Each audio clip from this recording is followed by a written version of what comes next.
All right, shalom, shalom. My name is Yadon Yasharam with Savior Word of Yah, Tabernacles of the Congregation of Yisrael. Welcome, welcome, welcome. Welcome to our weekly Bible study. A lot of stuff going on, especially over there in the Middle East, what they call the Middle East, with the state of Israel, Palestine, and a lot of money being given out. A lot is going on right now, and at the same time, the position of power is trying to get a foothold into censoring anybody's opinion about what's going on. They've came up with all kind of terms. These things have already been put in place to quell any type of speaking up against the power structure. So it's almost turning into less of a free country and more into a totalitarian state. The way things are going now, they have things in place to appear like we have freedom, but truly we don't. So we're going to tackle that today. The title of our Bible study today is Semitic People and Anti-Semitism. So the title is Semitic People and Anti-Semitism. And what we're seeing is this term anti-Semitism. And I'm going to do my very best to try to do this class. And Yah's will, we will be able to complete this class because even just trying to get this class together, to prepare for the class, I mean, the text is just overwhelming. But this is what we do. We got to get into it. We got to discuss these things. We're not slandering anybody. We're just going to go straight into the facts, look at what the Bible says, and look at the definitions, these terms that they're giving us that they're using to define things. So we're going to take a look at that and get a better understanding. Some of the current events that are going on right now, like we said, Iran supposedly attacked Israel, and Israel sent missiles back to the same city where their nuclear facility is. All of this is going down while the Jewish people and many of our people as well are keeping Passover.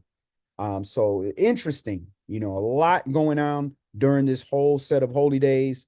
Obviously, the children of Israel were kind of all over with Passover, but the Jewish people, they got it down. They know they using a certain way of doing it, that they have it on a specific day, and all of this is going on while that is happening.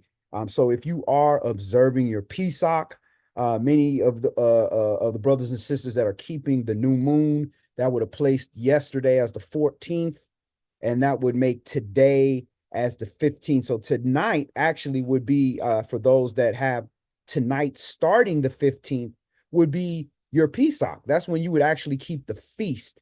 Around now, as the sun is going down, is when the lamb would have been killed, and it would have been roasted by fire and ate at night.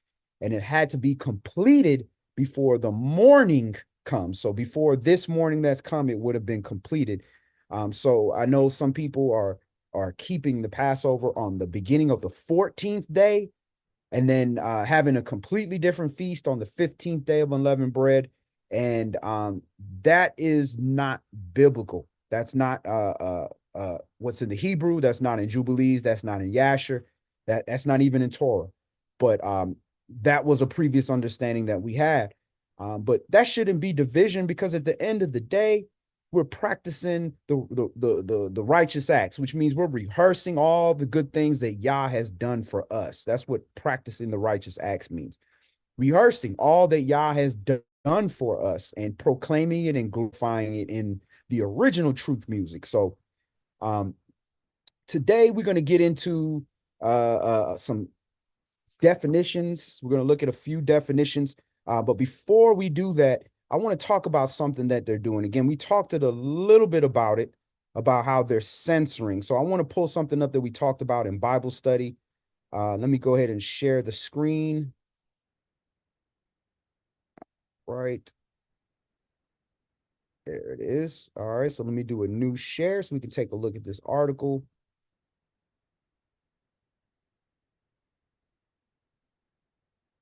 All right, here we go. Okay, so this is in the Times of Israel. So this happened last week.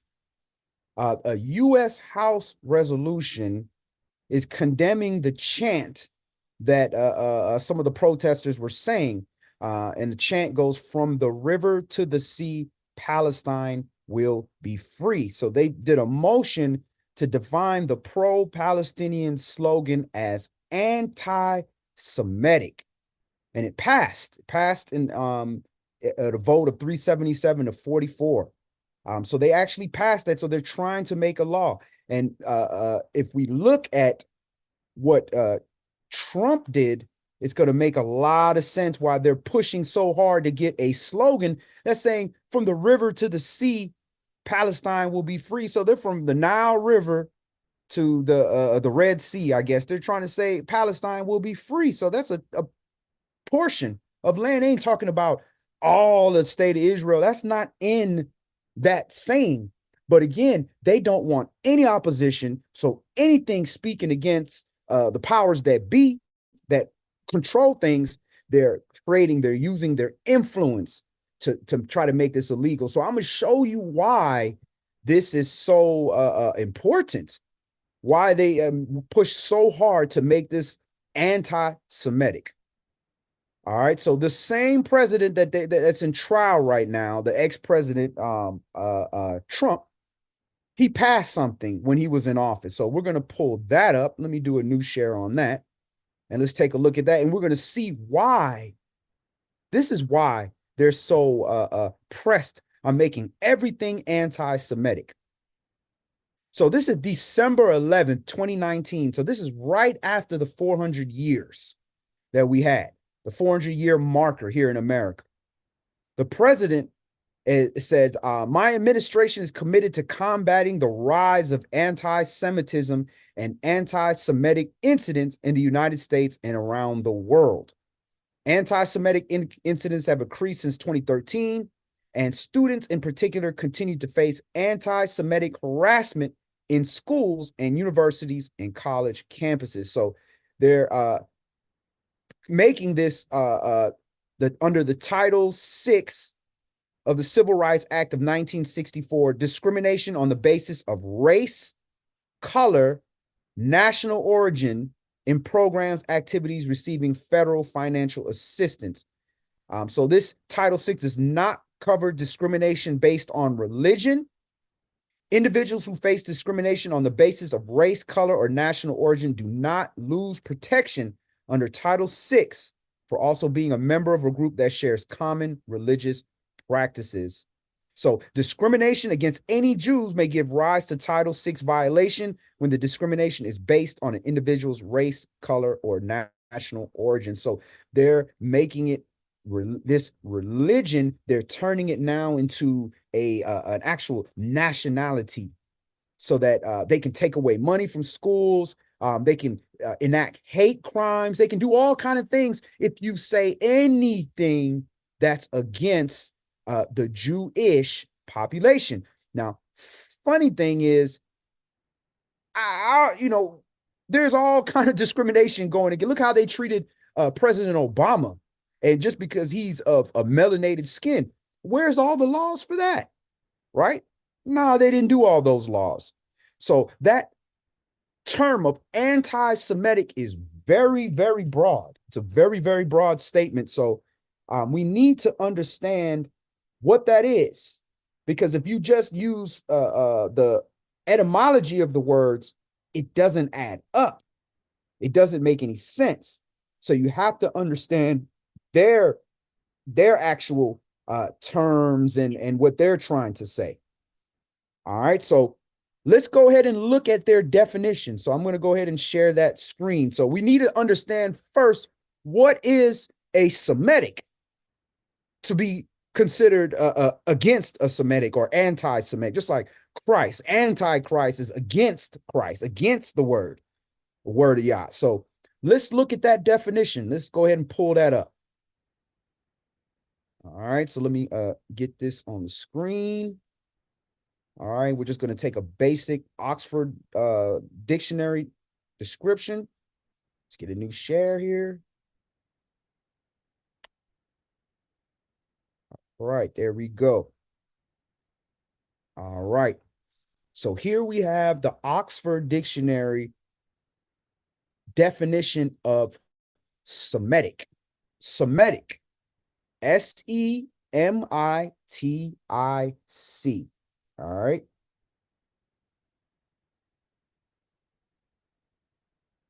And this is what the brother Kyrie Irving was talking about. You know, when he was saying, how can I be anti-Semitic when I'm a Semite? So this is what he was talking about here. He said, I read the Oxford Dictionary. I know these definitions. So this is what he was talking about, the Oxford definition. All right. So Semitic, that's relating to or denoting a family of languages. Notice the family of languages that include Hebrew, Arabic, and Aramaic. Now, Aramaic is what was spoke at the time of Mashiach. All right. And after that came Arabic. And then after that, later came what we call modern Hebrew. Before it was called modern Hebrew, there was different names. It was actual Israelite names for these languages. So we're not going to really go that deep into that, but just know that those are the families or languages that are associated with being Semitic. Hebrew, those that are of Eber, the seed of Eber. Arabic, you know, which in Arab in Hebrew means mix. So those are the mixing of the people in that region of African and Asia, which you get Afro-Asiatic. So that's makes up the Arabic people. And Aramaic is just Syria. Aram is Syria. So the Syrian tongue. And it says certain languages such as Phoenician and Akkadian, consulting the main subgroup of Afro-Asiatic family. So if you're not African and have Asian, if you don't have at least African or Asian, you can't be Semitic, because Afro-Asiatic is that there is that middle portion, the middle of the earth is what they're talking about.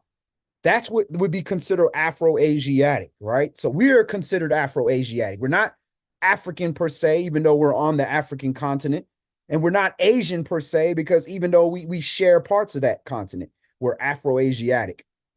All right. No, this is relating to the peoples who speak Semitic languages, especially Hebrew and Arabic. So that is the definition of Semitic. So naturally, you would think in English, just knowing the definitions of English, that anti-Semitic would be, I guess, against the languages that Hebrew, Arabic, and Aramaic, or the Afro-Asiatic families. We would assume that that's what that means. But unfortunately, there's play on words. So now we're going to look at anti-Semitism and anti-Semitic. So let me share that, because we got to know, because if you're speaking thinking like, oh, you know, I'm not anti-Semitic because, you know, I'm a Semite. And no, you can still be anti-Semitic and be a Semite. Speak all these languages, speak nothing but your writings in your book, and still be considered anti-Semitic. You could even say, I'm a Jew and I believe in Judaism, or I believe in the Bible, I believe in Torah, whatever, and still be considered anti-Semitic. Now, the only person that cannot be considered anti-Semitic are people that are not Semites.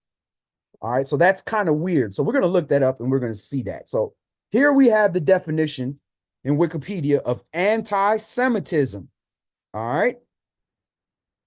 Anti-Semitism, also spelled anti-Semitism or anti-Semitism, is hospitality to prejudice. So they say, oh, excuse me, hostility to. So if you're hostile towards, prejudice towards, or discrimination against Jews. So technically, if you get in an altercation with a Jewish person, you could be hit with anti-Semitism. Now, they wrote the term Jews here, all right? And the sentiment is a form of racism. So they're calling that racism because they're saying Jews, which is from Judaism, which is a converted religion, they're considering that a race. Really, what race is that? If the other people of your race come from different places in Europe that you identify with, how is that? What race is that? So wouldn't you be considered racist against white people as well? Or is it just white people different from Jewish people? It doesn't add up. At least in biblical sense, it doesn't add up. So funny thing, we're going to take a look at another definition here. Let me pull that up. We're going to look at the definition of Israelite.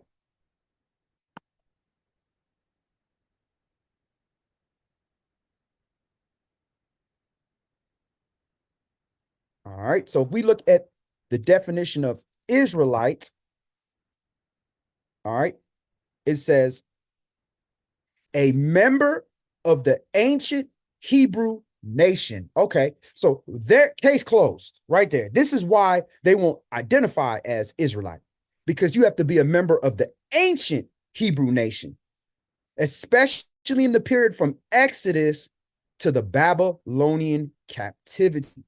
Interesting. All right. Then it says offensive. Interesting.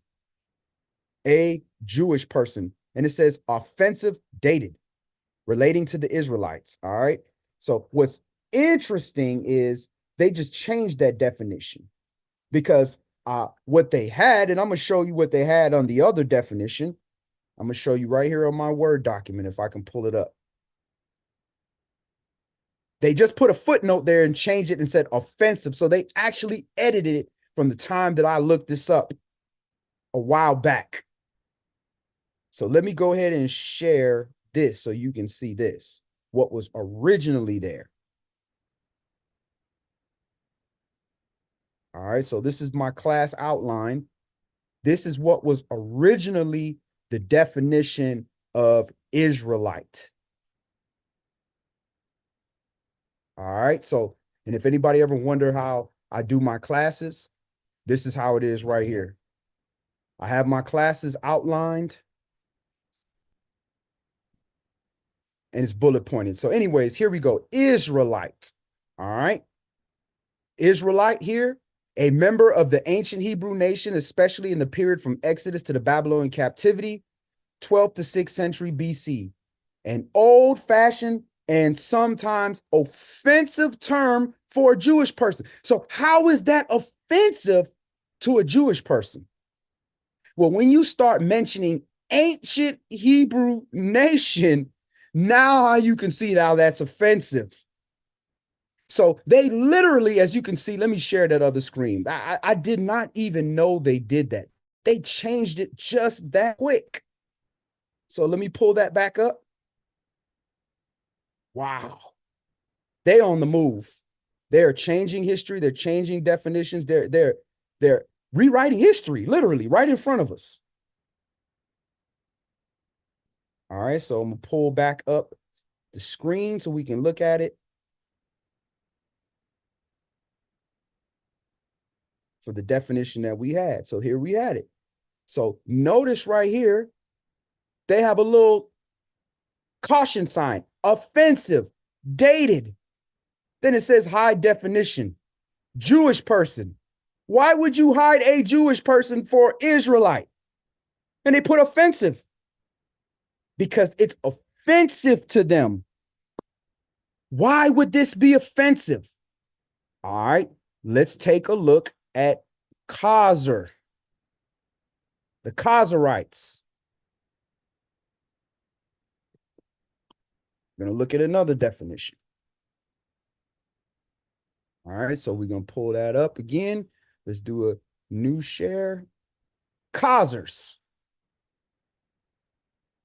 The Khazars were a nomadic Turkic people that in the late 6th century CE established a major commercial empire covering the southeastern section of modern Europe. This is modern now.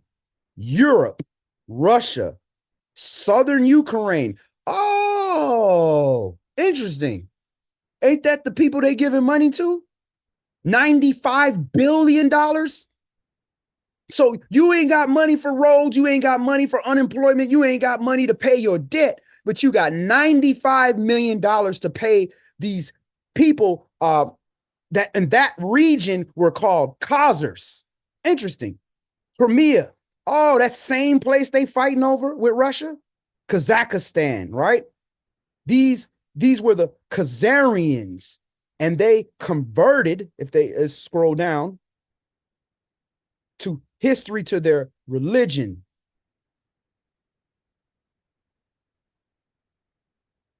They converted to Judaism. Let's see, it was in this article before where it talked about their conversion.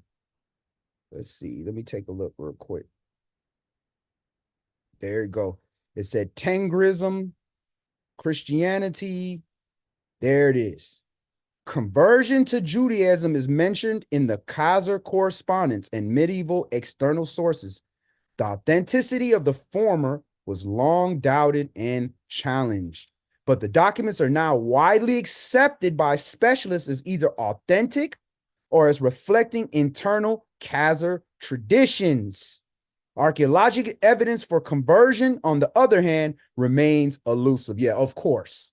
So they don't have no archaeological evidence, but they got all these coins and all these things dated, but there's no archaeological evidence. Well, there is. There's plenty of books on it.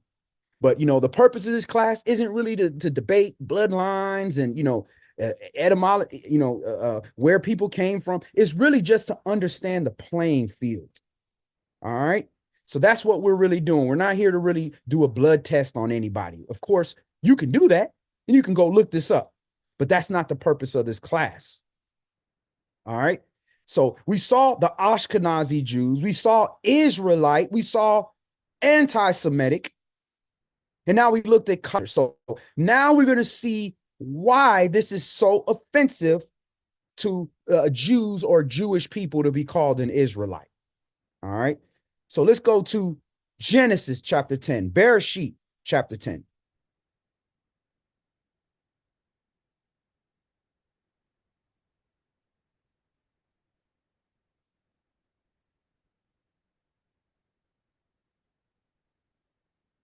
All right, so let me go ahead and share the screen.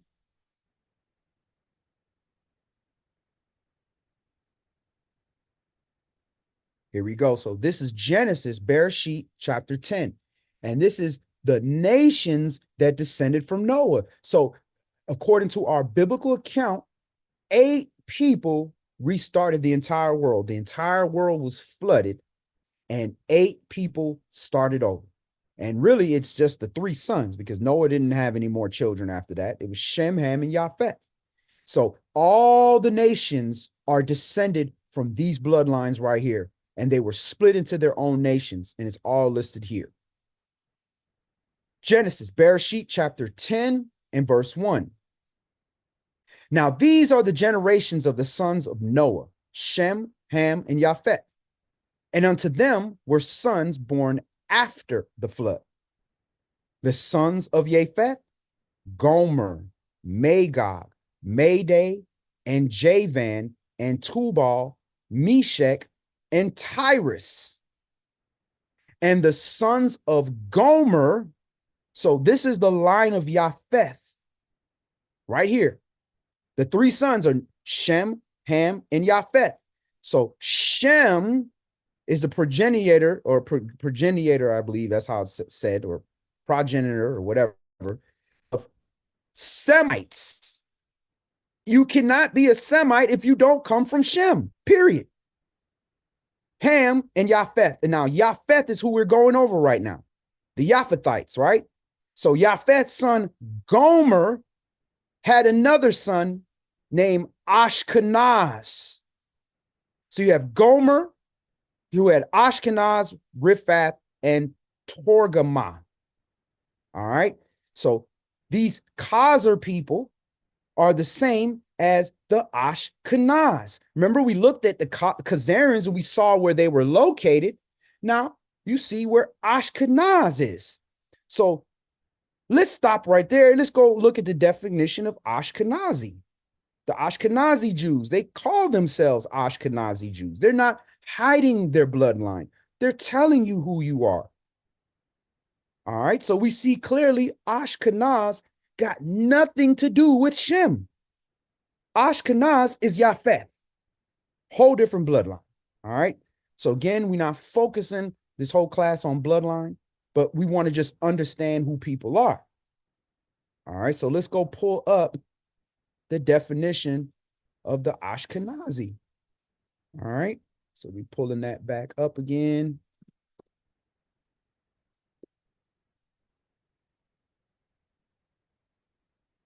All right, here we have it. So let me go ahead and share the screen. And again, this is an open forum. So if anybody has any questions, comments, or anything, definitely chime in. That's right. Devil means deceiver. All right. And we have another great comment. Shalom, shalom, Brother Dre Day. Good to see you, family. YAH 10 and verse 1. Woe unto them that decree unrighteous decrees, and that write grievousness which they have prescribed. Hallelujah. Right on time. And shalom, sis Stephanie Hicks and Brother Hicks. Good to see y'all, family. All right, so let's go ahead and share this definition here. And if you get kicked off this class, we're on Rumble. You can look us up, Israelite Gathering, on Rumble. We're also on YouTube. And we're also here on Facebook. So if you get kicked off in any of the platforms, you can hit one of these other platforms, because usually around this time, they start kicking us off when we start getting into these facts. All right. So here we have Ashkenazi Jews. All right. So that's kind of, doesn't really make sense if Jew comes from Judah, because Ashkenazi is not, Ashkenaz is not of Shem. All right. So it says, also known as Ashkenazic Jews or Ashkenazim, a Jewish diaspora population that emerged in the Holy Roman Empire around the end of the first millennium CE. So this is not even BC. This is first millennium. This is after Christ's death. All right. They traditionally spoke Yiddish. Let's see what Yiddish is. Yiddish is historically a West Germanic language historically spoken by Ashkenazi Jews. So how are you speaking German and not Hebrew? This is a dialect of Hebrew. This is what changed our language. All right, so we're not going to go too deep into that. Let's go back to Ashkenazi, right? And largely migrated towards Northern and Eastern Europe during the late Middle Ages due to persecution. Hebrew was primarily used as a literary and sacred language until its 20th century revival as a common language in Israel. So, of course, if they were trying to read our writings, then they would have to read a little bit of Hebrew. And then when they were rewriting in this new language that they were using, then it was changed a little bit. So again, we're not going to go too deep into that, but I just wanted to show that so that we understand who these people are. All right. So now we're going to get to where we are today. So let's go to Psalms 83. This is one we read often because it's very, very appropriate. All right. So we're going to go to the book of Psalms, Tehillim,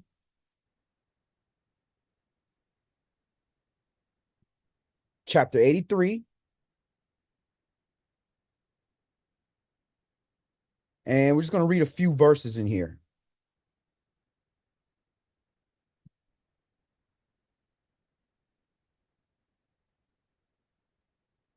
All right, so we're going to Tehillim, Psalms chapter 83 and verse 1. Keep not you silence, O Al. Hold not your peace and be not still, O Alahayim. For lo, your enemies make a tumult and they that hate you have lifted up the head. They have taken crafty counsel. And see, when you see that word craft, that's like witchcraft and the masonry and Illuminati, all them little secret society, Boule, all them secret societies, right? The craft and counsel. So they're taking crafty counsel against Yah's people, the children of Israel, the biblical children of Israel, right? Your people, and consulted against your hidden ones. Who are the hidden ones? At what point was Ashkenazi hidden? Where you've been in your land? Even when they had you in the ghettos, you were in the ghettos in your own land. You weren't hidden. We knew where you were. They have said, come, let us cut them off from being a nation, that the name of Yasharal be no more in remembrance. Now, that name Yasharal, now I know you see here in King James, it says Israel, all right? That is Greek. That comes from Greek. If you go back to the transliteration, it was Israel before that. And these don't match up to the letters of Yasharal in ancient Hebrew. So they're cutting off the ancient name, and they cut off the people from association to the ancient name and the modern name. So this has been going on for a long time. So now you can see why it's offensive to call a Jewish person an Israelite, because now it's like, are you making fun of me? Or are you saying that you believe that I'm from the ancient people? But that would mean I'd have to turn my back on my people in Germany and Russia and Poland. So it causes uncomfortableness. So they rather just remove the whole name, period. That's where they came up with Jew and Jewish and all that other stuff. Because that Jews term, we were never that. We were Yahudi or Yahawada for the tribe. But then when they created Judea with Herod and all that, now if you lived in that region, you were called Jew or Jewish. All right, so they said, cut them off, that Israel may no more be in remembrance. For they have consulted together with one consent. They are confederate against you. The tabernacles of Edom and the Ishmaelites. So Edom, if you look who Edom is, that's Esau. Esau mixed with Ishmael, and he mixed with Kittim, which is Greece. That's how they got their line to spread about. And they changed it where the bloodline is determined by the woman.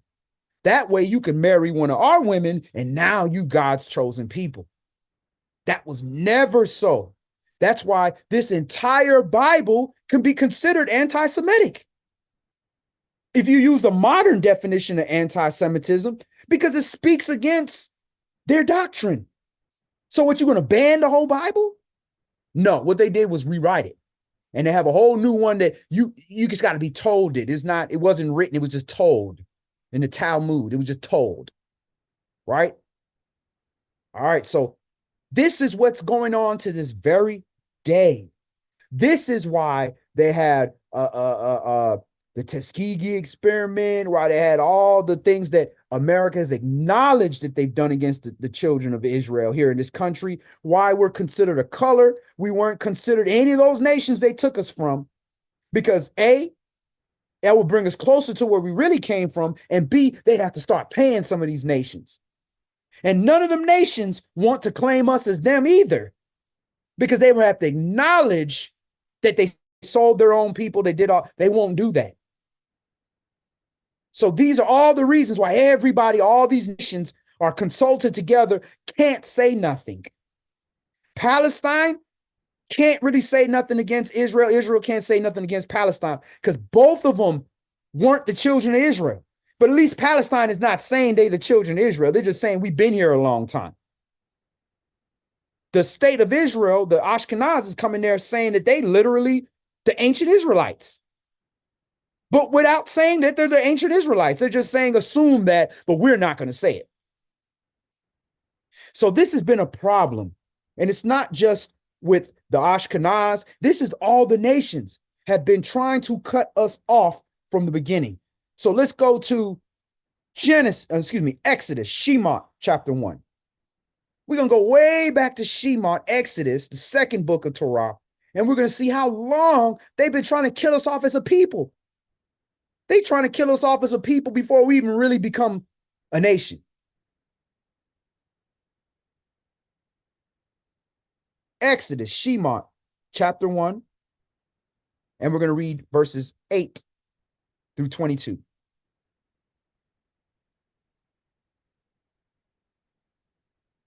Again, I appreciate all y'all hanging in onto the class and logging in. I know I can just look at the numbers and see how the numbers is up and all of a sudden it just dropped, boom, boom, boom, boom, boom. Usually when that happens, it's because they cutting off our stream. So if you're having problems, try to log back in. The class will be up. YAH's will. If they don't take it down, we're going to have it on one of the platforms. But we not speaking racism against nobody. We're not speaking bad against Jewish or Jews or anything like that, because we are from Israel. We're the children of Israel. So why would we speak against Israel? We wouldn't do that. That's our land. So we're not racist or speaking against anybody. But what we're not is fools. We can read. This was given to us. So we understand this book. We can read it, and furthermore, it's in English. They're reading the same thing. All right, so we're in Exodus chapter 1, and we're going to see that this is a worldwide ploy to kill off the children of Israel. This has been going on. Verse 8. Now, this is a group of melanin people. These are Egyptians. These are Africans, Hamites from the seed of Ham. And these people trying to kill us. So this ain't no racism thing. These people are so-called the same race as us, as the children of Israel. So much alike that they confused us for each other, where you can take an Israelite baby, and as long as you cover him up where you can't see him being circumcised, the baby would look just like an Egyptian baby. You wouldn't know the difference. Now you take a European baby or a Chinese baby and you put them next to a melanated baby, you're not going to confuse that. So this is not a race thing. This is a nationality thing. This is a good versus evil thing. And anybody who wants to kill off a whole race of people is evil. And there ain't no Israelites talking about killing off a whole race of people. So you can't call us racist or anti-Semites, because all we doing is speaking the Bible. Exodus chapter 1 and verse 8. Now there arose up a new king over Mizraim, which knew not Yosef. And he said unto his people, behold, the people of the children of Yasharal are more and mightier than we, because that's what happens. If you don't oppress us, we will elevate. We have the blessing of Yah. God blesses those who bless the children of Israel, the ancient Israelites. And God curses those who curse the ancient Israelites. And it's sad I got to say ancient, because I got to say the ones in the Bible. Exodus chapter 1 and verse 10. Come on.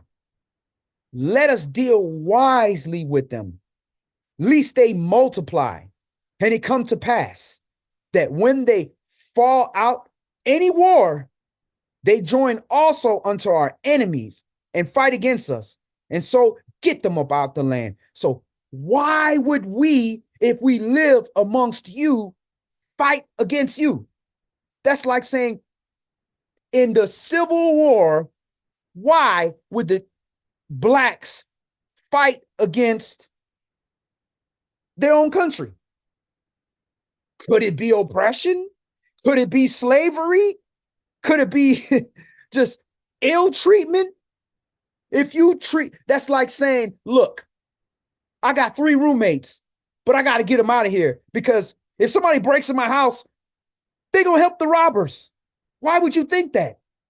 The only reason you would think that is either A, these people are extremely wicked that live in your house, or B, you have mistreated them. So which one are you saying? Are you saying that children of Israel because they're more and mightier than you, that's wicked? That's dangerous? Because you're not saying, hey, behold, the people of the children of Israel are very wicked. They're doing a lot of bad stuff. They're killing, robbing, stealing, raping, pillaging. They ain't saying that. They say they're more and mightier than we. All right. More is already a problem because they know we are mightier than you, not in the flesh, but because of YAH. Verse 10. Come on, let us deal wisely with them, lest they multiply. And it come to pass when they fall out any war, they join also unto our enemies and fight against us. And so get them about the land. Verse 11. Therefore, they did set over them taskmasters to afflict them with their burdens. This is the same process that they use now. They have these laws and they have these jobs and they have these system in place with their felony checks and fingerprinting black people for everything, and we get punished 7 times for what we do, which is biblical, but it's still reality. These things are put in place, just like the overseer. This was even in the church. They had an overseer in church, in the first black churches. So they're not going to come outright and just try to kill you. They're too much of cowards. They know our power and they fear the Most High. They don't honor him, but they have fear of him to some extent. So the rest of verse 11, and they built for Pharaoh treasure cities, Pithom and Ramses. And what they like to say is they try to say that, Israel didn't exist and this, that, and the other, because of these names of these cities and all this. Look, that's the name that the city's being referred to at the time of these writings. That don't necessarily mean that was the name back then. Verse 12.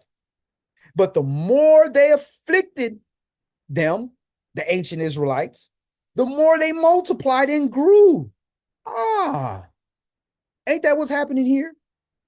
Despite slavery, despite Jim Crow, despite all the stuff we go 2024 where we still getting shot down in the streets, we still multiplying. We still having the highest rate of births amongst any other nation of people. Go look at what's going on in Europe, where the Ashkenaz come from, where the Khazarians come from, where they tell you they came from, where it's defined that they come from. Their birth rates can't keep up. They can't have kids. So the more they afflicted us, the more we went home and we loved on our wives, and the more the Most High blessed us with children. Verse 13. And the Egyptians made the children of Yasharal to serve with rigor and made their lives bitter with hard bondage in mortar and in brick and in all manner of service in the field. All their service wherein they made them serve was with rigor. And the king of Mizraim spake to the Hebrew midwives, of which the name of the one was Shiphrah, and the name of the other Puah. And he said, when you do the office of a midwife to the Hebrew women and see them upon the stools, if it be a son, then you shall kill him. But if it be a daughter, then she shall live. So let's examine that right there. Interesting. So if you want to kill off the children of Israel, why are you not killing the baby makers?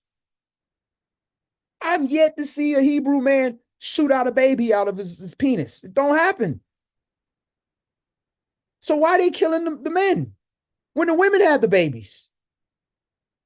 What do they know that the Jewish people don't understand? The father determines the seed. So if you want to cut the seed, you got to get rid of the seed. Not the egg. Because whatever you put in there, it's going to become that. Whatever you plant in soil, it's going to be whatever that seed is. I don't care if you plant it at my house or across the street. If you plant an apple tree is going to grow. An orange tree ain't going to grow across the street just because it's across the street. It's whatever the seed is. So this is why they are constantly trying to kill the men, because they can still have the beauty of Israelites without the bloodline, because our women can produce any color, any shade. So they want that. They want all, before they had all the plastic surgery and the BBLs and all that and the lip injections. They wanted that to get it through the women so that they could have women like that. Verse 17. Or let's read 16 again. And when you shall do the office of midwife to the Hebrew women and see them upon stools, if it be a son, then you shall kill him. But if it be a daughter, then she shall live.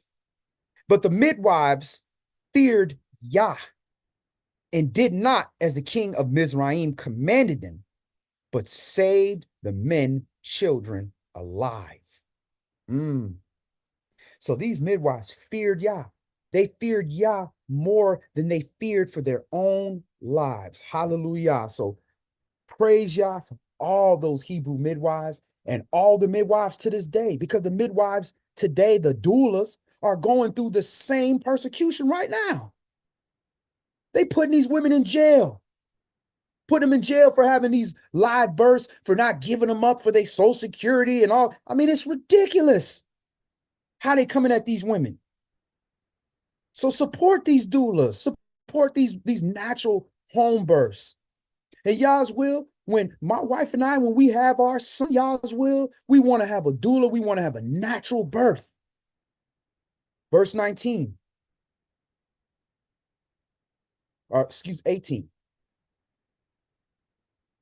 And the king of Mizraim called for the midwives and said unto them, why have you done this thing and have saved the men children alive? Why are you let these male Hebrews live?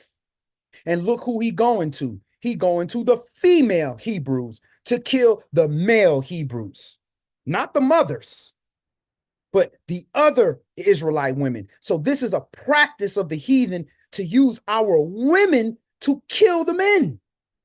The mother will not do it. A Hebrew mother will not do it.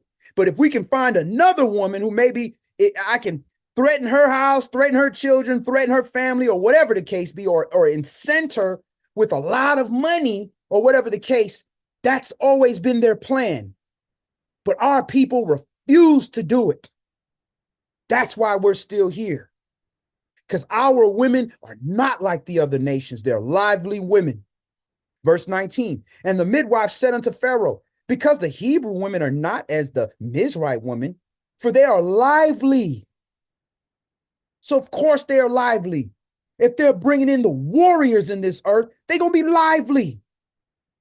They're not going to be this docile, quiet creature. They're going to be lively women, because if they're not, we wouldn't be here.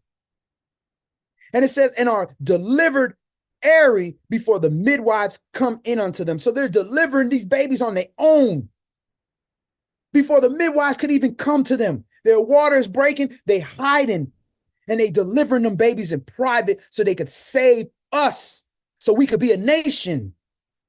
So hallelujah, and praise y'all to all the families, all the mothers, all the midwives, all our ancestors that risked death to bring us here. And that's why we can't be having no abortions. Our women died fighting to keep us here. So we can't do this, especially now that we know who we are. Verse 20.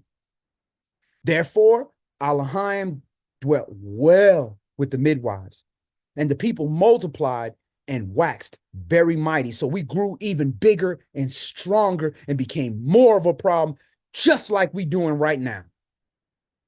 They can't kill us off because the Most High is with us. No weapon formed. If you can see me right now, I'm putting up my big two flexes right now. I'm putting up the two muscle signs. You can't kill us. Why? Not because we some strong people, because Yah is with us.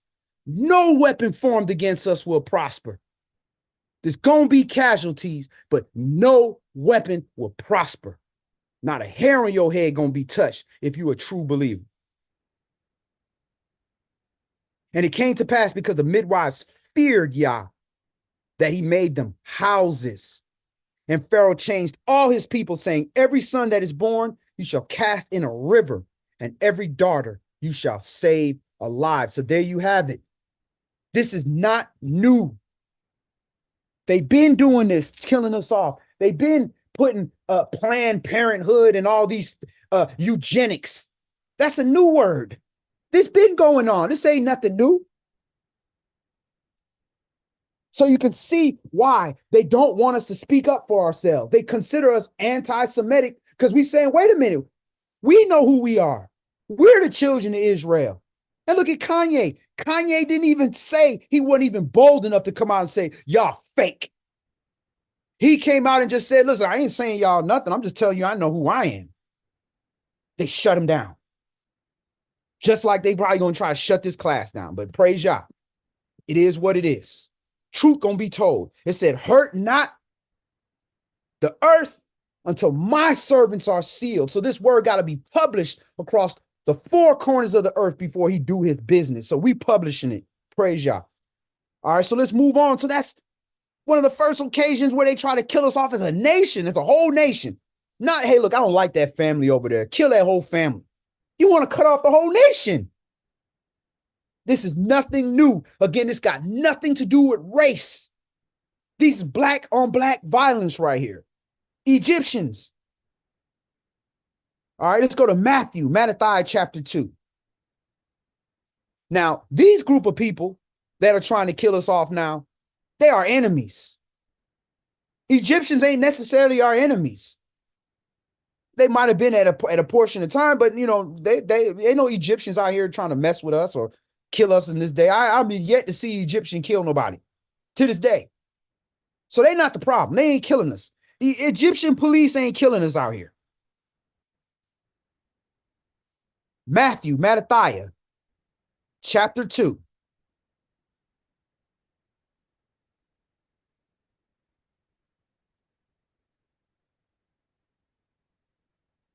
And we're going to read verses 1 through 18.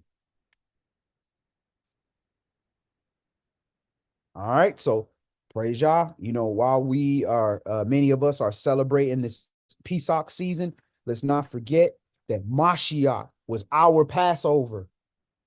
Death passed over him because they've been trying to kill him. What we about to read right now, they killed off a bunch of children just trying to kill him. But he survived. Death passed over him so that he could be preserved as a vessel to receive the word of Yah in its entirety and become the firstborn of Yah, the only begotten of Yah in the flesh, and become our Passover. All right, so Matthew chapter 2, we're going to read 1 through 18.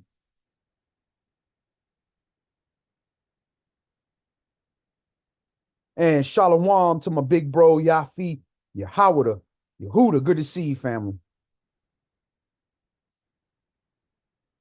Verse 1. Now when Yahushua was born in Bethlehem of Judea in the days of Herod the king, and first of all, how is Herod the king? Herod is an Edomite. How are you going to be the king of Israel and you're not even an Israelite? This is the same thing that's going on right now in the place they call the state of Israel. They got somebody leading the state of Israel that's not an Israelite. The only way this can happen is one way. Occupied. When you occupied, when you at war, and you prisoners of war, you're captives, they not going to put a king of your people up there. They're going to put one of their people to read. All right. Behold, there came wise men from the east to Jerusalem. And notice it just says wise men. There ain't no 3 wise men and all that. Man, that's that foolishness. They always trying to add other doctrine to mix it in there. All right. So just wise men. It could have been 5. We don't know. Could have been 2. Matthew chapter 2 and verse 2, saying, where is he that is born king of the Yahudim? For we have seen his star in the east and are come to worship him. So they knew the prophecy. So how many people knew the prophecies of Yah? Israelites. But yet they show you, you know, a Chinese man in the cartoon, an Indian man and a white man and a black man. And whatever, and they mix them all up, make it look cute. How many of these people would have known ancient scripture? How many of these people would have spoke and written Hebrew, ancient Hebrew, to know these ancient scriptures? So stop it. These is Israelites. Wasn't no other group of people. Now, they might have been all over the place because we've been all over the place. We've been spread since the Syrian captivity. So if he's coming from the east, interesting. Wouldn't that be where Assyria is? All right, so Matthew chapter 2 and verse 3. When Herod the king had heard these things, he was troubled, and all Jerusalem with him. And when he had gathered all the chief priests and scribes of the people together, he demanded of them where Mashiach should be born. So this is clue. When Herod the king heard that the king of the Yahudim was being born, it troubled him, Herod, Edomite, and all Jerusalem with him. Why would all Jerusalem be troubled? Could it be that those people there were not Israelites? The same people that were Sanhedrin, the same people who rewrote the Bible and changed things with so-called Masoretic script and all that. Could it be those people and their predecessors that did that? The same people that said our father's Abraham, we've never been in bondage. That shows sound like some people that's not Israel. Because why would Israel, who's being occupied, who's looking for a Messiah to return Israel back to Israelites, why would they be troubled? Verse 4. And when he had gathered all the chief priests and scribes of the people together, he demanded of them where Mashiach should be born. And they said unto him, in Bethlehem of Judea, for thus it is written by the prophet. And you, Bethlehem, in the land of Judah, are not the least among the princes of Yehudah, for out of you shall come a governor that shall rule my people. So now they're talking about the prophecies in what is that? Micah chapter 5. All right. Then Herod, whom he had privily called the wise men, inquired of them diligently what time the star appeared. And he sent them to Bethlehem and said, go and search diligently for the young child. And when you have found him, bring me word again that I may come and worship him also. Yeah, right. They think that the snake think he's so slick. If I see a snake slithering, I don't care that he's going left and right. If he getting closer to me, he coming to bite me. He ain't coming to say hi and worship me. So these snakes think that the children of Israel and those with the spirit don't see how you move. You move left and right, left and right, left and right. You won't stay a course. You won't pick a side. Double-mindedness. It easily identifies what your motives are. So the children of Israel ain't stupid. We know you the way you treating us, you ain't trying to worship this man. Verse 9. When they had heard the king, they departed, and lo, the star which they saw in the east went before them till it came and stood over where the young child was. When they saw the star, they rejoiced with exceeding great joy. And when they were come into the house, they saw the young child with Miriam, his mother, and fell down and worshiped him. And when they had opened their treasures, they presented unto him gifts, gold and frankincense and myrrh. So this is not a birthday party. When you show up before a king, you do not show up empty-handed. That's why when we have our 3 appearances before YAH, it says no man must appear empty. You must offer something. You got to offer according to what you give because you're coming before the King of Kings.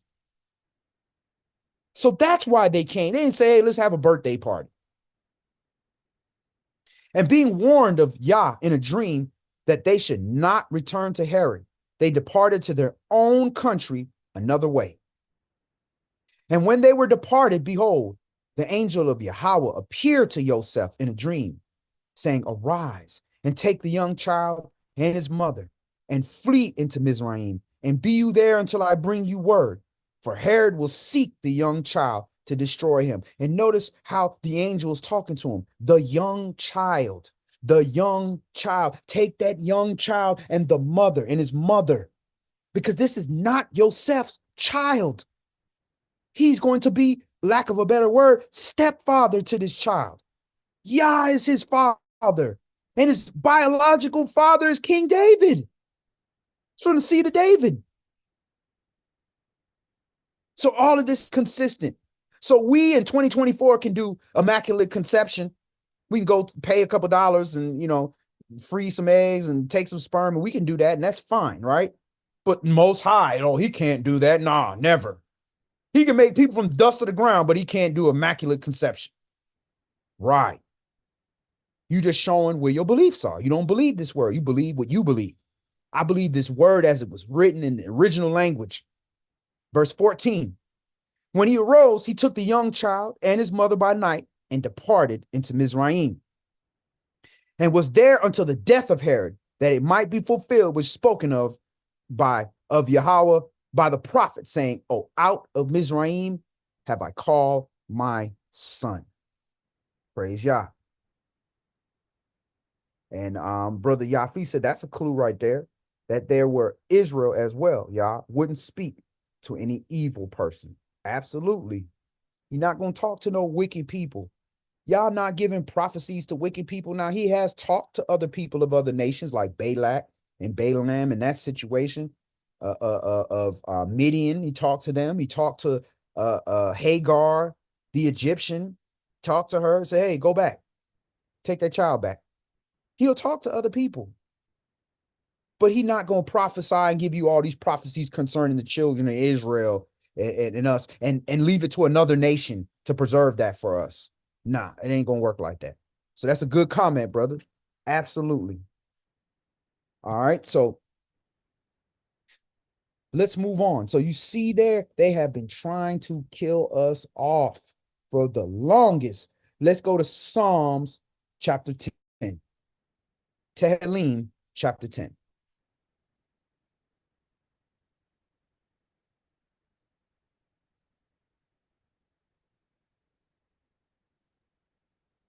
All right, so Psalms chapter 10, and we're going to start that at verse 1. All right, so keep in mind all this stuff that they wish, all this, in Jamaica say bad mind, all this bad mind they do for us, and all this wishing evil against us and trying to kill us off and all this wicked stuff. Oh yeah, you best believe the same thing that you want to happen to us is the same thing that's going to happen to you.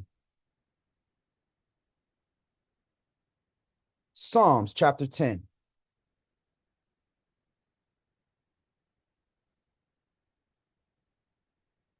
And we're going to start this at verse 1.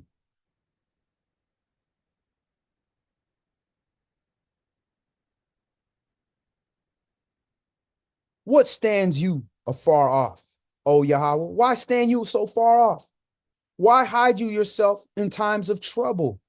Well, maybe because we cause him to not look at us so he don't have to kill us off as a people.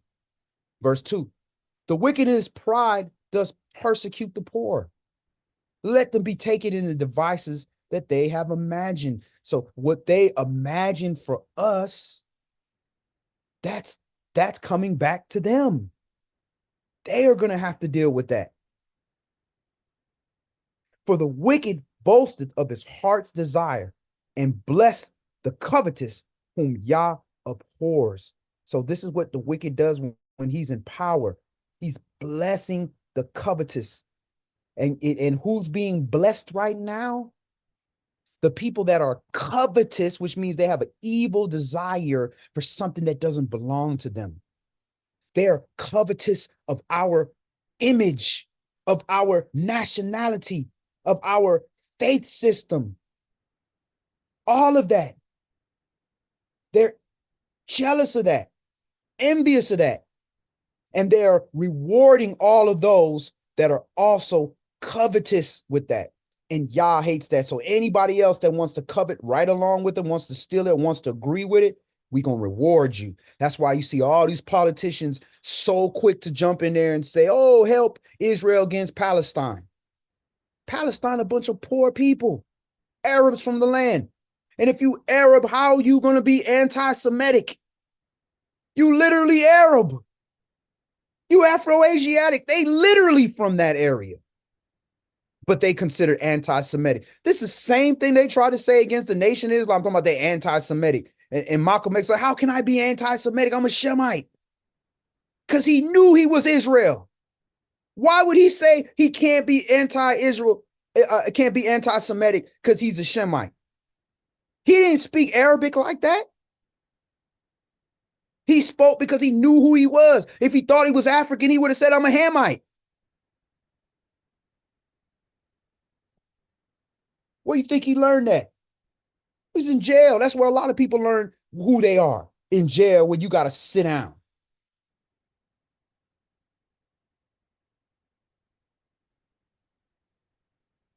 Verse 4, the wicked, through the pride of his countenance, will not seek after Yah. Yah is not in all his thoughts. So this is why people want to remove the Bible. They want to remove prayer. They don't even want you to speak about the Bible. They want to argue about whatever they want to argue about. Remove Yah out of the equation. Because the wicked, the pride of they will not seek Yah. They will not seek, what does Yah tell me I need to do? Verse 5, his ways are always grievous.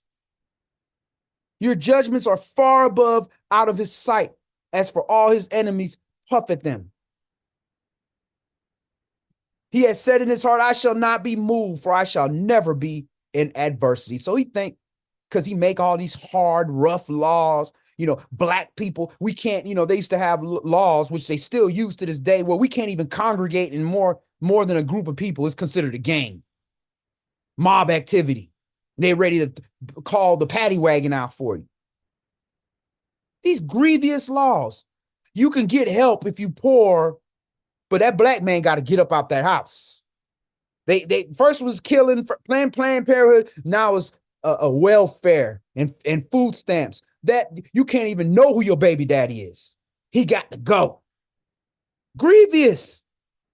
So you can't give this family a little bit of help so they can get on their feet, so they can move out of welfare and be a family together. No, that man got to go. Put him in jail. Verse 6. Verse 7. His mouth is full of cursing and deceit and fraud. Under his tongue is mischief and vanity. So let's look at that so we can see what they're talking about here.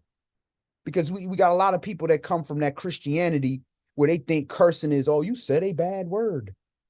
That's not what that means. All right. So if we look at cursing, H423, look at the word. Allah. Interesting. So you chose to name your God curse? Interesting. H423, A-L-A-H, Allah. And that's an imprecation, curse, cursing, execration, oath, or swearing. All right. To adjure, that is imprecate, curse, or swear. So that's when you tell somebody, go to hell. I wish you would die. You are never going to make it. You are the absolute worst. You are cursing them. You are saying, basically putting a spell on somebody, wishing negativity on them. Not only are you judging, where it says you should not judge your neighbor, so you be not judged, you're judging them and adding a judgment and imprecating and putting a spell that this would happen to that person. That's what the wicked do. What do the righteous do? They pray for their enemies. Pray for the enemies doesn't mean, hey, this guy is wicked. Esau, he's so wicked. He's killing everybody. He's lying in the earth. He's just causing chaos everywhere he goes. I pray that he's, that everything works well with him and that things are great for him and his life is good. No, that's not how you pray for wicked people. How you pray for wicked people is that their eyes open up and they get the righteous judgment of the Most High. Give them what they deserve. Because maybe if you starts to chasten them, he chastens whom he loves, right? Maybe they'll repent. That's how you pray for your enemy. We ain't on some old Greek smile and wink Jesus. We going, nah, that's not what that means. Go read Psalms. You want to see how you pray for your enemies.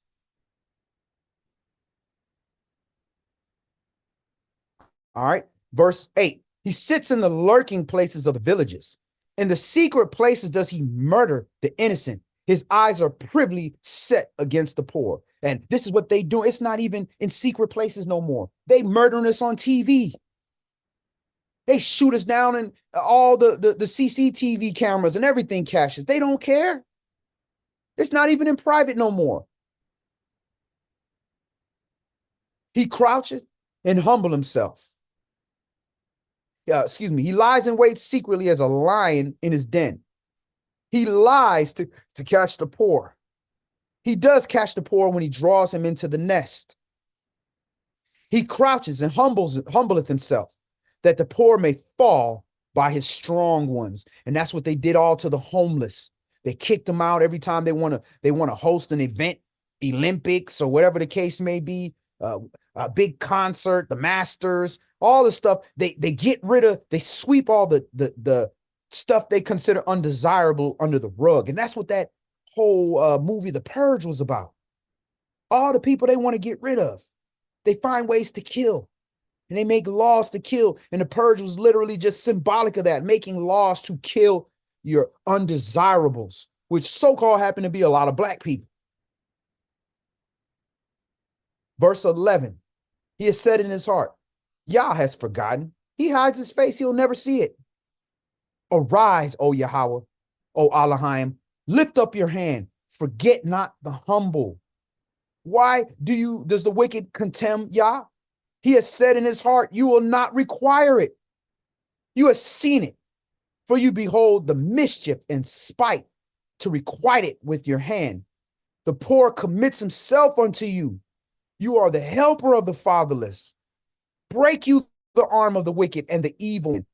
Seek out his wickedness till you find none. Yahweh is king forever and ever. The heathen are perished out of his land. Yahweh, you has heard the desire of the humble. You will prepare their heart. You will cause their ear to hear. You see, this is prophecy. Yah is king forever. The heathen are perished out of the land. This is future tense. Because when we dwelled in there, he always left a portion of the heathen there just to be a thorn in our side.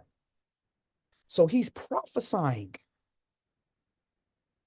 Yahweh, you has heard the desire of the humble.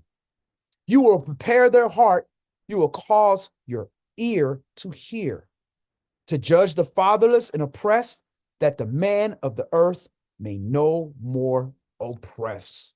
So praise Yah. So everything, all this stuff that they planned against us and all these things that they tried to commit against us is all going to come back to them. All right. And when it does, this is for you, the heathen nations, the Gentile nations, and the believers of other nations. This is for you. When you find out that all that this Bible says is true, when you find out who the real children of Israel are, the ancient children of Israel, the biblical children of Israel, when you find out who they are, what are you going to do? What are you going to do? You're going to bow down to the King of Kings, or are you going to perish? Well, prophecy says there's going to be a whole lot of bowing down. So let's go read that for the conclusion. Let's go to Jeremiah chapter 16. Jeremiah chapter 16.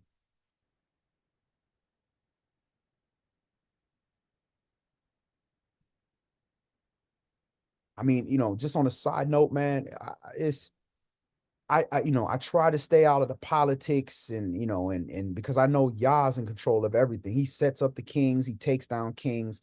He kills, he makes live, and he does all these things. So I understand that.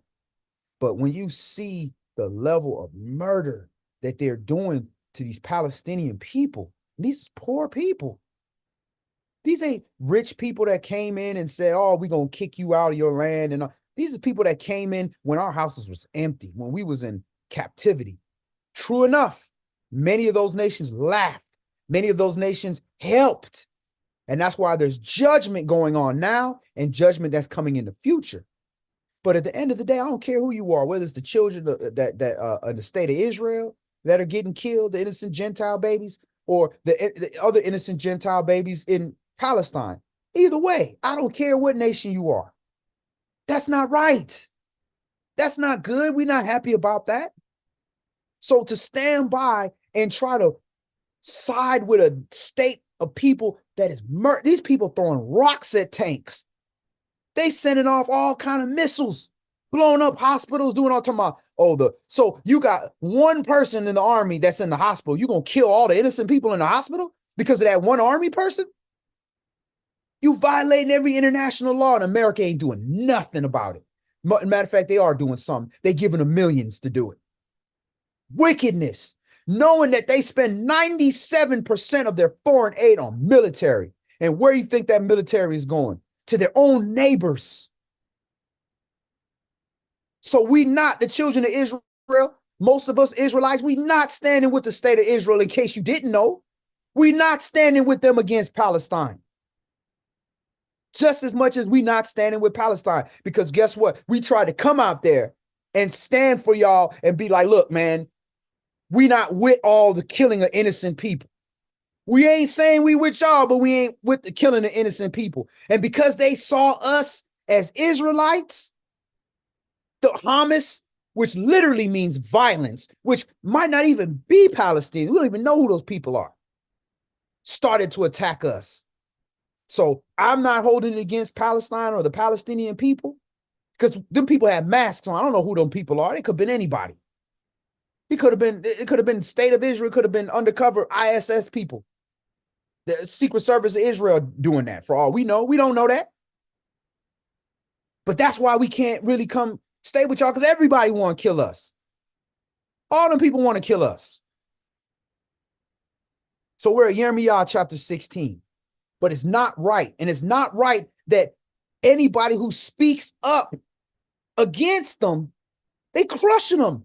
They kicking these kids out of school, suspending them for protesting. These is kids that go to these high-priced schools that are trying to stand for something instead of sitting down for everything. And it's not right. Putting them in jail, giving them jail records, considering anti-Semetic, coming up with all kind of crap. It's not right. But this is the people, this showing you who really runs this country. Because what happens when we getting killed? They ain't doing nothing. They ain't no laws to help us. You can say whatever you want, all them I hate niggers and all that stuff. That stuff all over the internet. They don't care. They was talking that to Obama, and he not even an Israelite. It's not right. Just because they not of our people don't mean we not going to speak out against wickedness. Wickedness is wickedness. So we're at Jeremiah chapter 16 and for the conclusion, and we're going to start this at verse 1.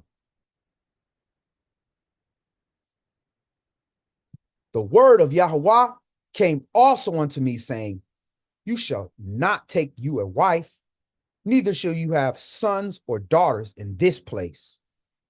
For thus says Yahweh concerning the sons and concerning the daughters that are born in this place, and concerning their mothers that bear them, and concerning their fathers that begot them in the land. They shall die of grievous deaths.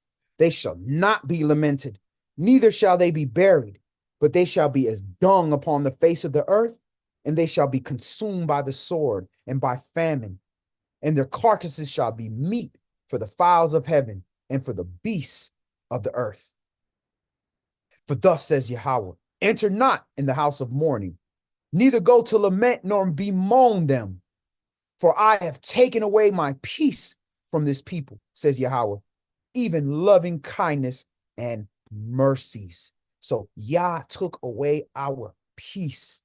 We've had zero peace since this time. Nothing. And it says when we return into the land as a people, it's going to be peaceful. So if the people return to the land, where's the peace? And furthermore, how into the land without the king? Where's the king? Verse 6. But the great and the small shall die in this land. They shall not be buried, neither shall men lament for them, nor cut themselves, nor make themselves bald for them. And this is what the heathen did. This is what Yah was mad at. You cutting yourself. Just you see in the movies, the martial arts movies, and it's usually the Asians and Africans, when they lose a warrior or family member, they cut their hand or they cut themselves and they bleed. How is that honoring? You're destroying the temple. But this is the foolishness they didn't want us to do. Cutting off our head, balding our heads, all kind of weird stuff. Verse 7. Neither shall men tear themselves for them in the morning, to comfort them for the dead. Neither shall men give them the cup of consolation to drink for their father or for their mother. You shall not also go into the house of feasting to sit with them to eat and to drink. For thus says Yahweh of hosts, the Elohim of Yasharal, behold, I will cause to cease out of this place in your eyes and in your days the voice of mirth and the voice of gladness, the voice of the bridegroom and the voice of the bride. And it shall come to pass when you shall show this people all these words, and they shall say unto you, wherefore has Yahweh pronounced all this great evil against us? Or what is our iniquity? Or what is our sin that we have committed against Yahweh our Elohim? And this is the question right here. This is the question that every Black American, every children of the transcontinental slave trade in every place of your captivity has asked, what have we done? Why are we being treated like this? Does God hate us? This is what we asked. This is not new, because no other nation of people, not even another race or people of the same race of another nationality, has gone through what we have gone through continuously. Every nation of people has gone through some hardship, but we've gone through generation after generation after generation after captivity after captivity after captivity. This is the question we ask. And here's the answer right here in the book. Then you shall say unto them, because your fathers have forsaken me, says Yahweh, and have walked after other mighty ones, and have served them and worshiped them, which is bowing down to them, and have forsaken me and have not kept my law. That's why that happened to us. So that's why we're going through what we're going through right now. How do you repent from that? Stop walking after other mighty ones. And a mighty one, it does not have, and it's notice is lowercase G-O-D-S. That's talking about like a person, like a captain or leader or a pastor or whoever, a position of power. Walking after them instead of walking after Yah. Your government, your president, whoever, your boss, whoever pay your paycheck. That's who they're talking about. We walk after them because if the boss tell you, hey, look, you got to work on Saturday. Well, we ain't going to get paid. All right. Well, we in captivity, folks. Got to work on Saturday. No, you walking after another God. Because your God, whether it be money or whether your boss said you got to do it and you did it. True enough, we in captivity. All situations ain't the same. But in general, You are basically saying you're my God. Because Yah, the true living Elohim, said, no, don't do it. You saying, nah, Mr. White Man, you in control. And have served them and worship them. So serving these other nations, serving the military with their conquest to dominate other lands, all that type of stuff, worshiping them, forsaking Yah. That's the problem. When we go overboard to go against what Yah said for whatever organization is in charge or group. It don't even have to be the nation. It could be the Kappas, the Alphas, Boule, the Masons, whoever that got position of power, that got connections where you don't get a ticket. You get out of a ticket because you made a certain gesture around your forehead. You got out of a ticket. Man, get the crap out of here. You wouldn't give up your salvation to not pay a speeding ticket? For the end of the day, you still gonna get treated like a nigger, regardless. At Niger, Acts 13 and verse 1, for you censor me. Jeremiah 16 and verse 12, and you have done worse than your fathers. So your fathers was horrible, and is this not the same? Have we not done worse than our fathers now? Look how we dress. Look how we act. Look what we do. And have you not done worse than your fathers? For behold, you walk everyone after the imagination of his evil heart. So whatever your mind tell you to do, that's what you're going to do. You're going to use your mind to tell you why you ain't got to do what Yah said do. Yah said, keep my commandments. Your mind say, oh, this is 2024. That don't apply. Yeah, the pastor, the moray, the teacher, the priest, whoever reading it, he misinterpreting. Thou shalt not this, thou shalt this. You shall do this, you shall do this. Honor this person, honor. No. That's I know I can read it in English, I can read it in Greek, I can read it in Strong's, I can read it in anything, but no, my heart tell me otherwise. That's what I'm gonna do. And that's what we do to this day. We're not listening to him. We listen to ourselves so that we may not hearken unto Yah. But then we're going to blame a person because we ain't going to blame Yah. Because Yah stop you right where you speak. You wouldn't even finish your breath. So we're going to blame all the truth speakers, all the people that's going out there speaking for you so you can hear the truth. Verse 13. Therefore will I cast you out of this land into a land that you know not, neither you nor your fathers. And there you shall serve other gods day and night, where I will not show you favor. So what land did we not know? What land was not in Genesis chapter 10? Mary KKKA. America was not there in the Bible. So there are portions of this land. There's even to this day, there's still portions of America we haven't even really got into, like in Alaska and Montana and all that. That hadn't even fully discovered. So we've been to the continent. We had shit, but we didn't majorly explore it like that. Our forefathers didn't know that land like that.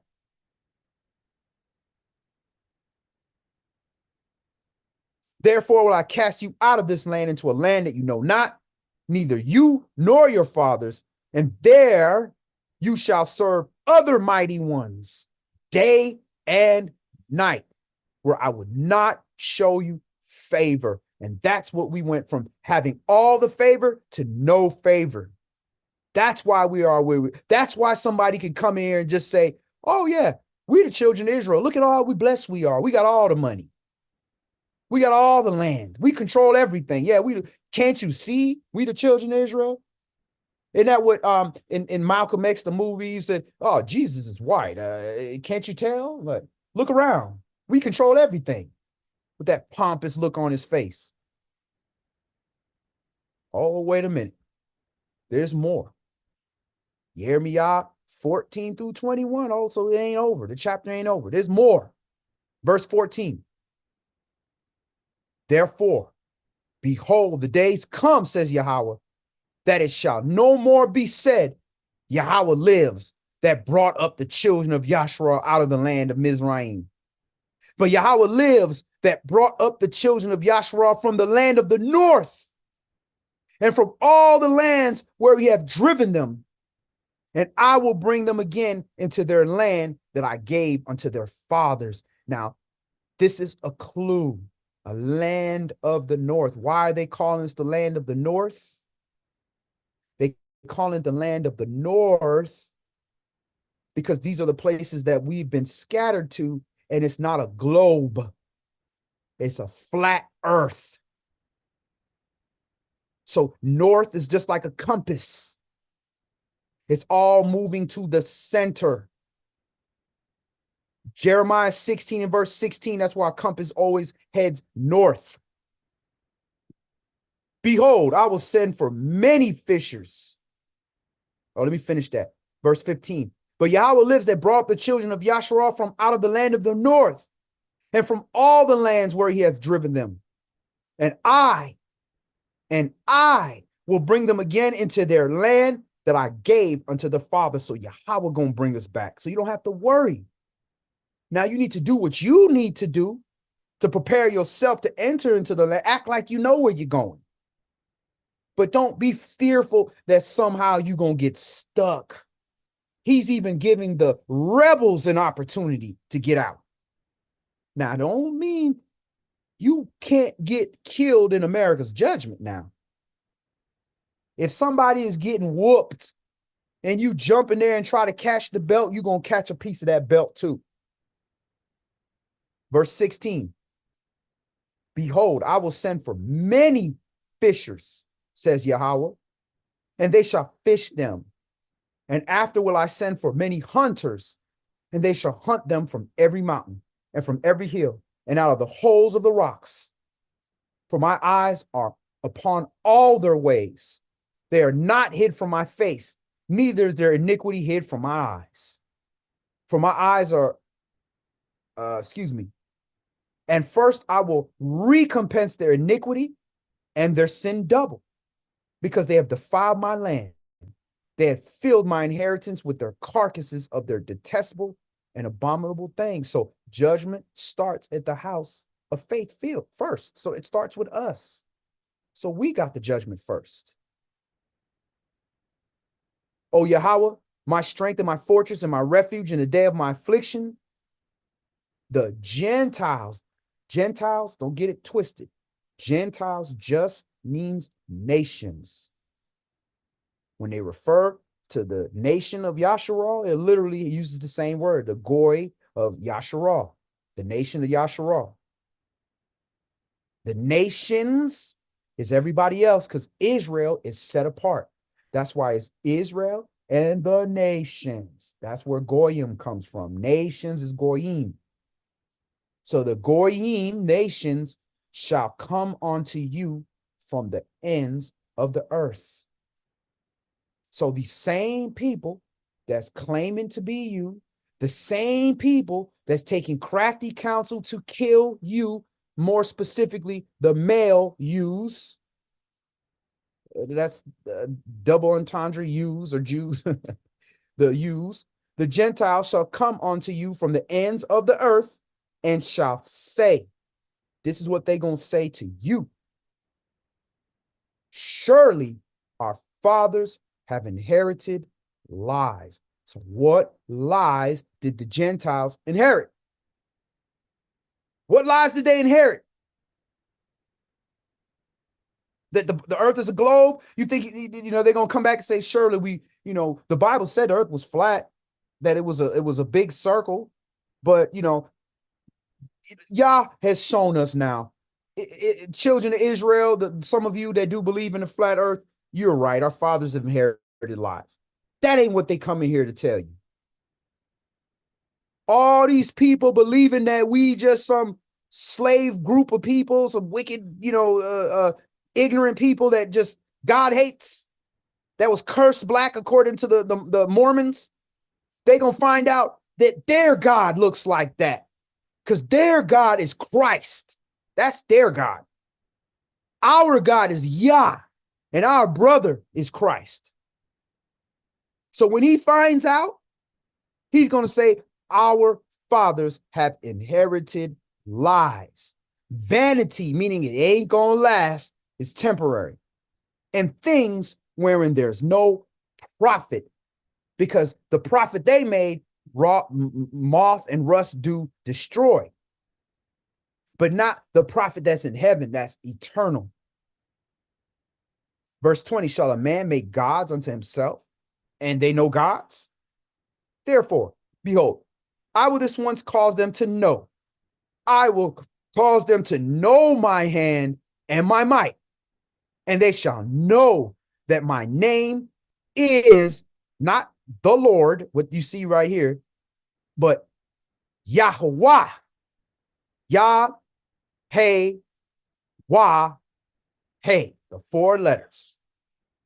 Or Yad, hey, uah, hey, however you want to pronounce it, modern Hebrew or ancient. That's his name. And the character of that person is his word, Mashiach. That's why I said character was characterized in a man, Mashiach. So they are going to come to the realization. Many of them already are. And the first little step of that is the Black Lives Matter movement, where you have Gentiles out there really trying to stand up for Black lives. Now, some of them we know is into the homosexual agenda. We ain't talking about them. We talking about the innocent ones that are really in there thinking like, man, I'm trying to, my neighbor's Black. Why should I have to see him cry and be in fear because they killing his people? That's not right. I ain't like these racist people that are killing these Black people. And there's many other nations of people that are like that are good people that don't want nothing to do with that. But they were misinformed. They over here praying for a people, thinking they blessing the people, that they're going to get blessed in return, but they getting cursed. Because you're supposed to bless the biblical children of Israel. So we don't have to worry about all these fake laws they making up and these new terms, anti-Semitism and the ALD, and I purposely said it wrong. All those names and all, you ain't got to worry about them. Because at the end of the day, Yah's word don't lie. You gonna come to me. Furthermore, you gonna be so humble, falling down to the feet of the Israelites because you scared for your life, because our judgment is up. It's time for your judgment. So if you don't believe the crap that they're teaching and you believe this Bible and you're of another nation and you happen to be listening to this class, speak up. Comment now. Comment on Facebook. Comment on Twitter. Comment on YouTube. Let the world know that you know who the real children of Israel are. And you're not racist. You're not against nobody. But you are not with the lies. There's too much DNA. There's too much documents. There's too much slave manifests. There's too many TV programs and TikToks and YouTubes. And we got 600-700 classes on here. 2 hours long for you to learn the truth. You can't sit on the sideline and say it's not my fight. Because if you don't stand up, you are saying I stand for. And that's why I commend all those people standing up for those Palestinians, because ain't nobody standing up for them. If it wasn't for Jordan, them people would be dead. At least Jordan sending them some food in Egypt, because that's their people over there too. So we are at the time where you cannot sit back and just be quiet about wickedness. You got to stand up. You got to say something. Do you got to go be Malcolm X? No, you don't. Some are captains of tens, some are hundreds, some are thousands and tens of thousands. But you got to let people know where you stand. We are in a time in history where all of this is being documented. Y'all is looking at who's standing on the side, just like y'all looked at who stood up during the civil rights movement. So that's all we're going to do today. Before we close out, any last questions or comments or any current affairs, any prayer requests, anything we need to go through? Definitely go ahead and chime in.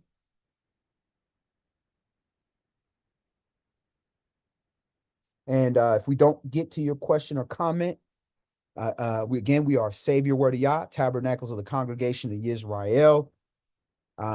Shouts out to the ministry that we had Pesach with yesterday. Brother Daweed and his family who came down from Israel, fleeing the persecution that's going on down there, to come keep Pesach. And Elder Zahar was able to go out and family and represent Savior to show our brothers and sisters, man, we not talking about what day you keep Pesach. We happy you keeping it. Furthermore, Pesach, the only holy day, they said it, man, if you don't do it right on the first month, keep it the second month. So this would be literally the second month. Ain't nothing wrong with that. You know what I'm saying? It's just if you're trying to do things in spirit and truth to the best of your ability, man, we all trying to figure this out. This stuff was purposely left fragmented for us so that we have to fight to get this, because when it was given to us, we treated it like it was a comic book, like it was nothing, like it was a joke, so we can be cool with the other nations. So we, if you're keeping your Pesach, your first fruits, you're keeping your unleavened bread, whatever you're doing, man, if you're keeping that, praise Yah, you could have been keeping Easter. You could have been keeping Christmas. You could be in a couple of days, Cinco de Mayo, but you can't even speak Spanish. Meanwhile, Cinco de Mayo, they talking about their freedom. The slave trade started in Portugal, Spain, where they took us and made us slaves. So we celebrate everything other than the things that's pertaining to us. Wow. TikTok just got banned? Let me look. Brothers and sisters, let's confirm that. I'm going to look real quick myself and see if it is down, because they were voting on TikTok, banning TikTok. And let me tell you how this government does it. They do it by sliding it in other bills. Let's see. I was looking at it earlier. Let me go ahead and share my screen. So they did the new TikTok ban bill. So it just passed. So we'll pull up an article. Thank you, sis, for that current affair. That's something we've been talking about. We knew they were going to do that. And they're doing that because, man, these youngsters is killing them on TikTok, because it ain't really us. We're a little older. I'm 45.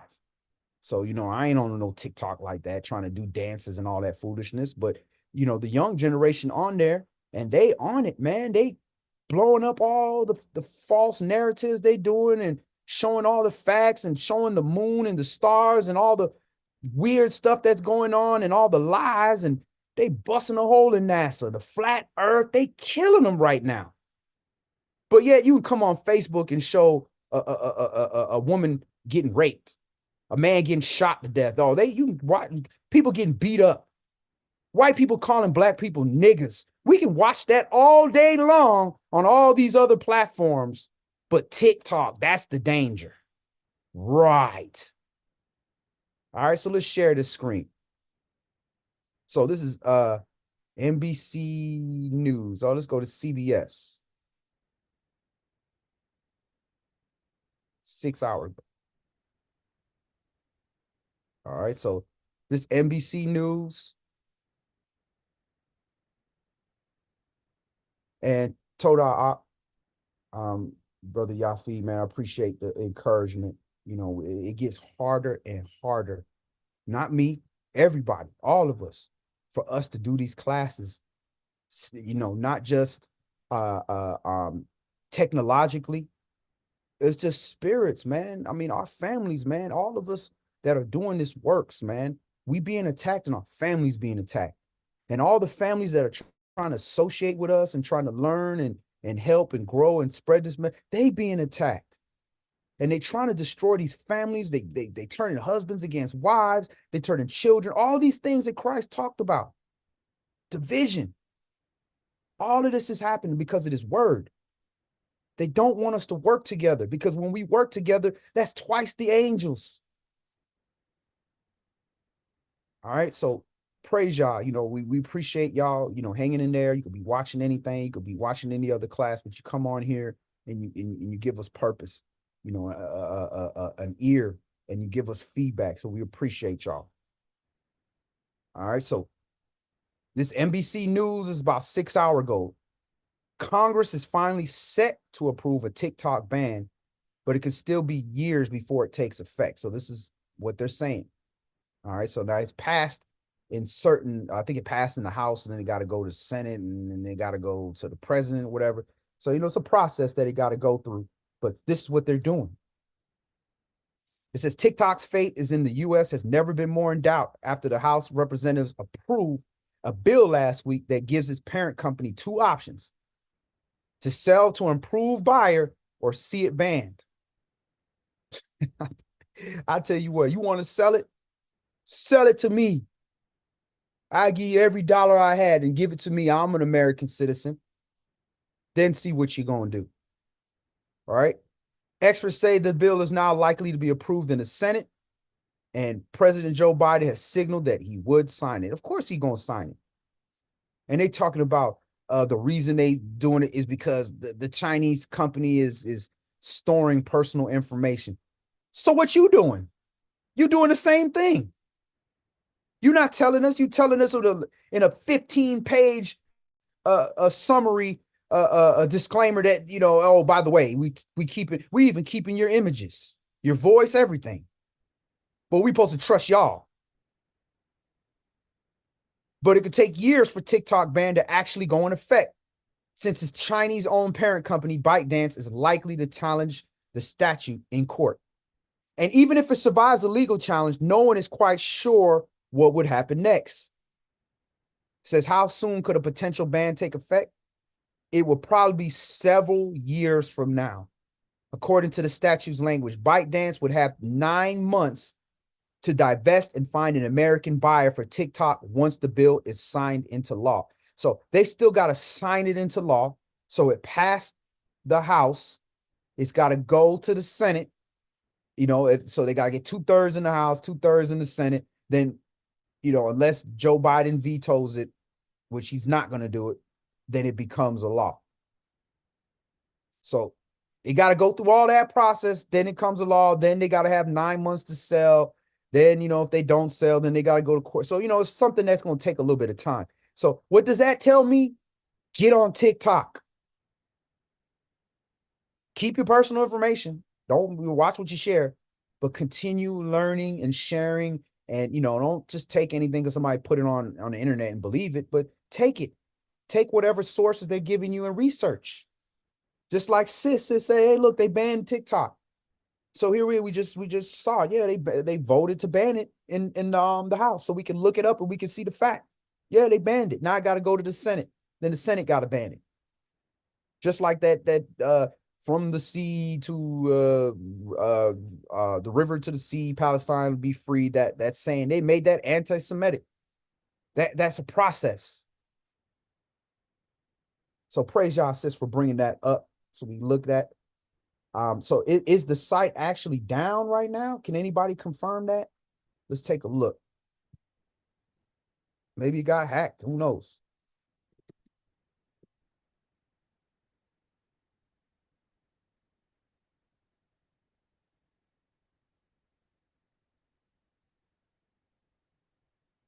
All right, so I'm clicking on the site.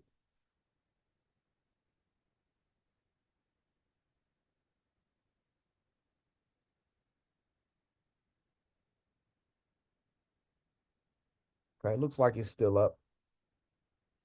But you know how they do. They'll go ahead and cyber attack it like they did Fulton County here.